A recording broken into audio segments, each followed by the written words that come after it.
Remember, kids, don't drink and drive.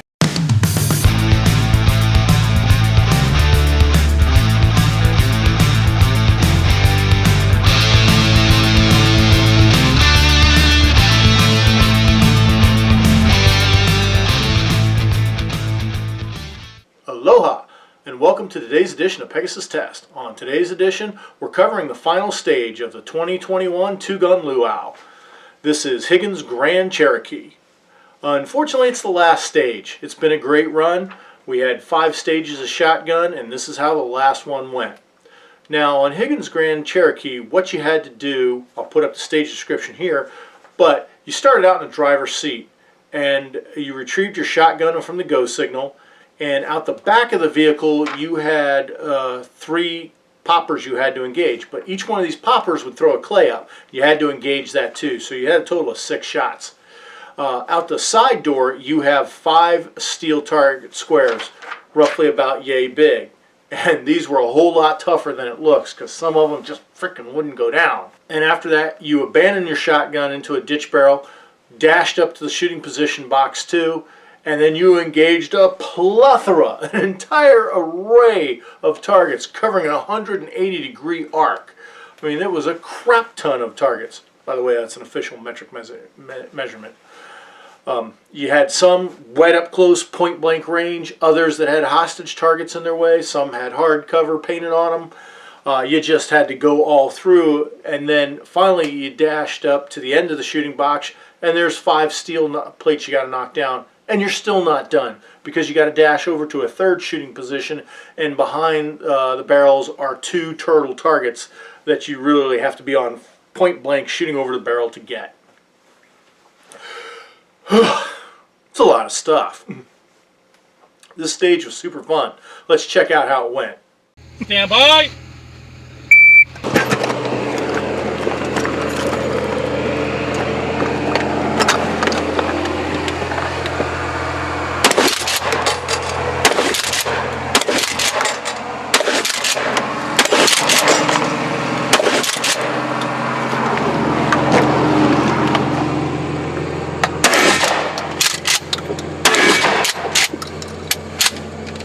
Well, that sucked.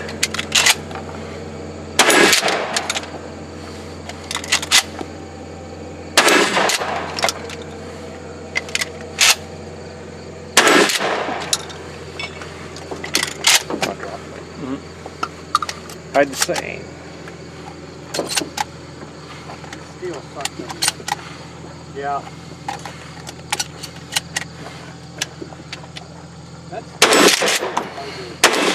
Yeah. It looks a little high. 60 seconds. God damn, that steel why won't it fucking go down? I bet it if it hits me later. Wouldn't go down for me, just dump it and go. Fuck Can you it. switch to the special?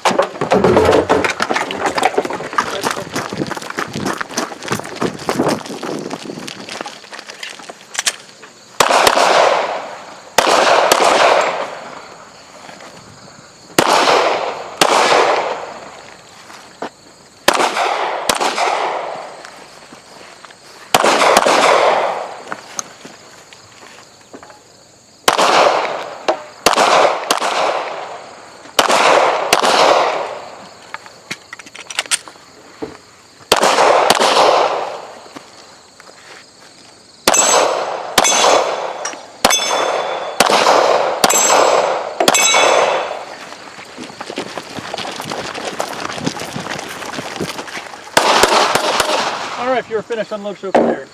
Get clear, slide forward, hammer down, holster. Okay, so you may have noticed when I started the stage there was a natty bow in my hand.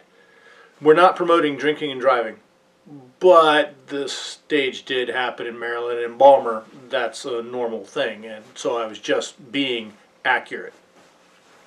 But I digress. What happened after the buzzer went off? Okay, well, I went back, retrieved the shotgun, moved right to the rear of the vehicle, got a good stable shooting position, and started engaging the steel targets that popped up the clays. First 2 rounds went good. Third one missed that clay. And you can see plain as day, I just was too late on the trigger. And then things went downhill. So what happened? I got over to the driver's side door, started engaging just 5 steel plates you had to knock down. And there was a couple of them that just freaking would not go down. I mean, you see them move a little and wobble and they don't go. Hell, one I actually saw the flight wad hit the damn thing and not knock it down. I don't know, maybe they got glued in place. I don't freaking know. So I was like going to war with them. Thankfully, somebody said something about, hey, just go and finish it. And that's what I did. And I'm glad I got that advice. Now, when you got up to the next shooting box, oh my God, there were frickin' targets everywhere. And that's kind of why on that portion of the shoot, I didn't even go with any aim cam footage. I just wanted you guys to see the sheer plethora of targets out there that had to be engaged. It was quite a lot. But fun. Each one, it wasn't just hitting targets. I mean, you had to think about it. Hey, this one's got cover. This one's got, you got to be in the right place to be able to engage it around the edge of the barrier. You know, this one's head only. You know, all kinds of stuff like that coming at you. And there's ones way over on your right, but also ones way over on your left. And then at the end, you've got the 2 hiding down behind the barrels that you got to take out. I mean, there was a lot going on. You know, and you had to remember that in addition to all this paper that's out there, hey, I got some steel targets in front of me that got to go down. And there's 5 of those steels, but it only looks like 3 because in the case of the 2 outer ones, nested behind it is another set of targets. So if the first 2 go down, you got 2 more waiting for you. Great stage, fun stage, a very frustrating stage. I mean, steel not going down was just, because otherwise I think my time would have been a whole lot better than it was. So how did the day end up? Out of 20-something shooters, I think it was 25 that shot that day, I came in 14th. And over a 2-day average, I came in 17th out of a total of 61 participating shooters over the 2 days. So by having functioning firearms on the second day, it helped my score a lot. Wish I had functioning ones on the first day, but it is, and you know, you don't always get to pick everything, and when things go wrong, you gotta fight through it, just deal with it the best that you can. I genuinely hope the organizers of this match do it again in 2022. The Luau was a blast. It was fun, it was lighthearted, yet very serious. You had to bring your A game to this match. The targets were challenging, the ranges were not close in many cases, and you had to know your stuff. If you're coming to this match next year, and I hope you do, you know, bring your good rifle, bring your pistol skills, practice for it, make sure your weapons are zeroed, and do your best. We really hope you enjoyed this series about the 2021 Two Gun Luau. Please comment, like, and subscribe, and tune in for future shooting contests.